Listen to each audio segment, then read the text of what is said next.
2X8 control. 2X8. Respond on a missing child at 1314 Angel Street. See the woman. 10-4, 10-17.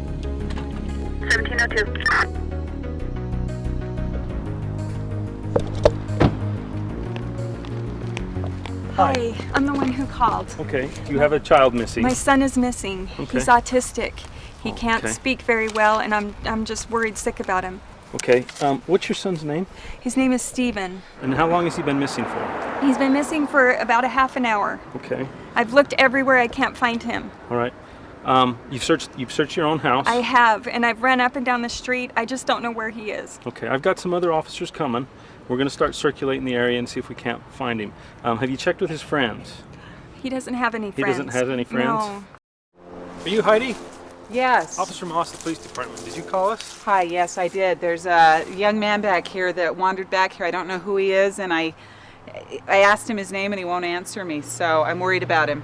Okay, we have actually someone that's missing, and so we're looking for him. I'll go down and see what I can do. Thank you for calling. Steven! Steven! Hey, no! Steve, can you come back away from the water? Take a seat right there, okay? Right there on the step. There you go. We just want to make sure you're safe, Steve. Your mom's worried about you. She called us. I'm a police officer, and I'm just here to make sure that you're okay. Thank you so much. I really can't thank you enough. Oh, that's no problem. That's what we're here for, is to help. Maybe I could just offer a few suggestions for in case this happens in the future. One is that with his special needs, he could probably get a bracelet or some sort of a necklace or something. Okay. A medical ID that would explain what his needs are. If he could carry some identification also, in case he's found out and about. And then if you could contact our dispatch and let them know of his needs, they can flag the address, and we can put emergency contact information in there in case for some reason we can't get a hold of you.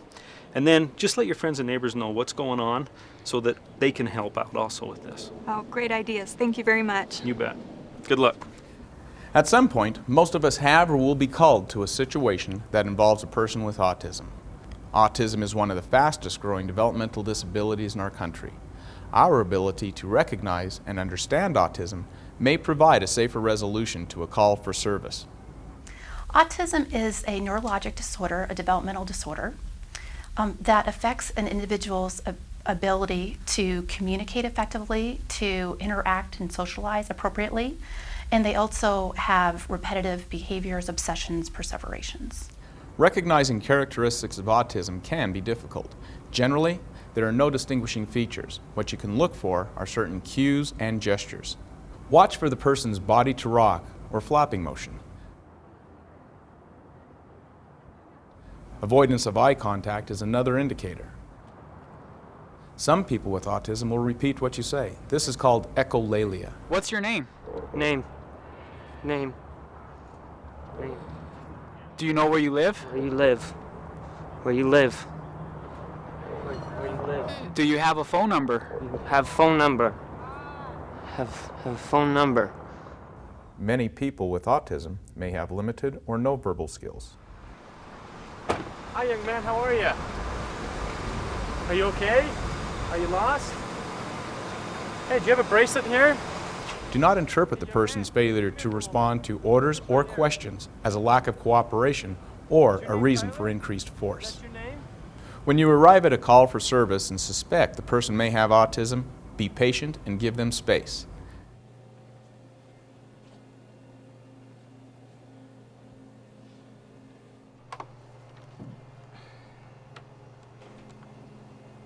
Yes, this is Jill from the Quickie Mart. There's a man in my store that's acting strangely. He's walking around opening up items and eating them and putting them back on the counter. He's making me very nervous. Yeah, I'll stay on the line.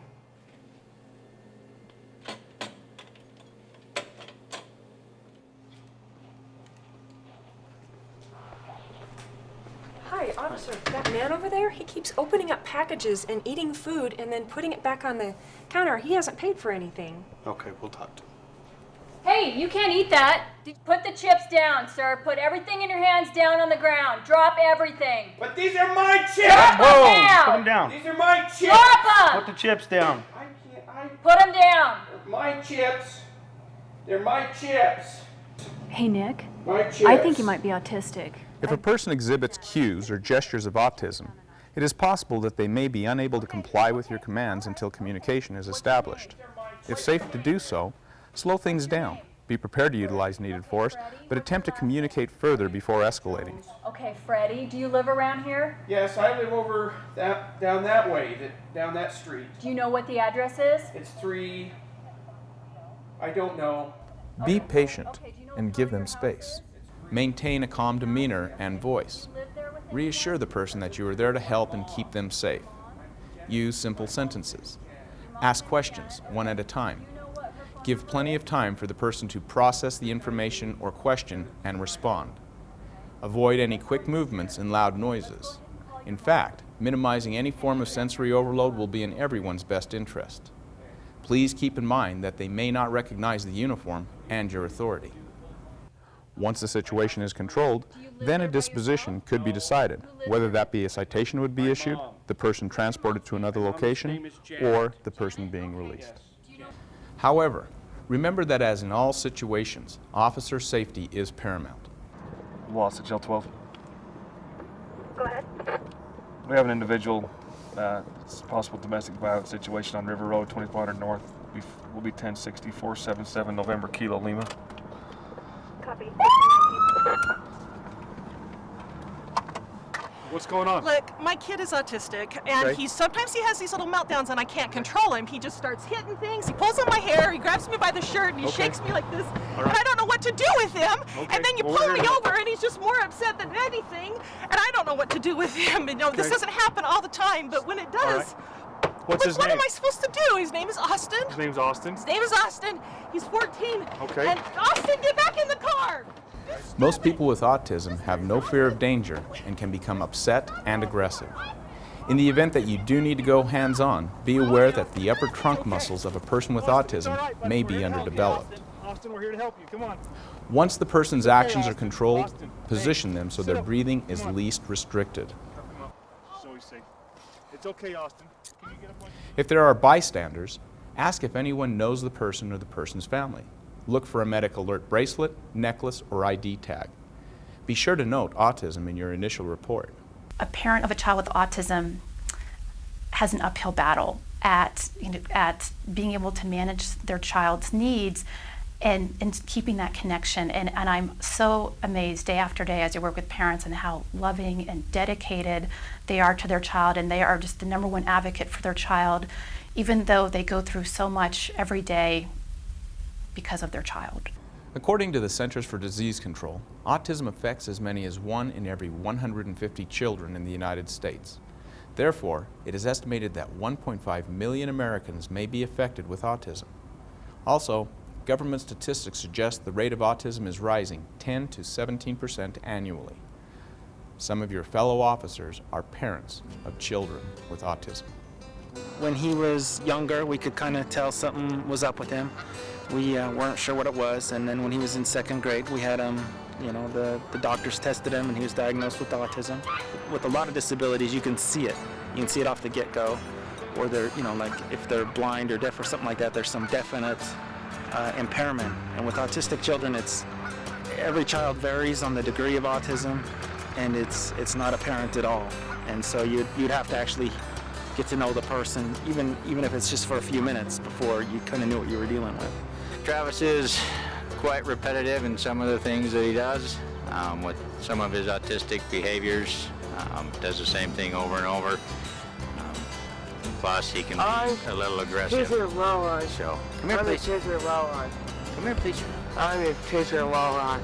He can be aggressive, and as you can see, he's almost twice my size. So, and he has a little brother who is smaller than him, so it can present a problem at times. Not a problem. With Travis, he doesn't understand rules all the time or directions, so that's why it's important for people, I guess, to try to understand. I understand that. I This understand. training that we're trying to do with police officers, it's, we're accustomed to people doing what we tell them to. How it affects your family life, how it affects everything, it affects it drastically. My son is 5 years old, just started kindergarten. We didn't find out or notice until he was probably around 3 years old that there was something different about him. When we found out that he was autistic, it came as a bit of a surprise. What we quickly began to realize about my son and other people who have children who are autistic is that those children, their actions are often misinterpreted. And from a law enforcement perspective, when I encounter someone who acts aggressive towards me or begins to touch or grab or feel at me, immediately it sets off in me a trigger to arrest that person, to take them into custody because something is wrong. It is my hope, knowing what it's like to have an autistic child, that law enforcement nationwide will realize or start to identify these habits in children and adults, that when someone comes up to you as being nonverbal but maybe doesn't appear to be intoxicated, high or other, that you open your mind to think, is there some type of special need with this child or this adult?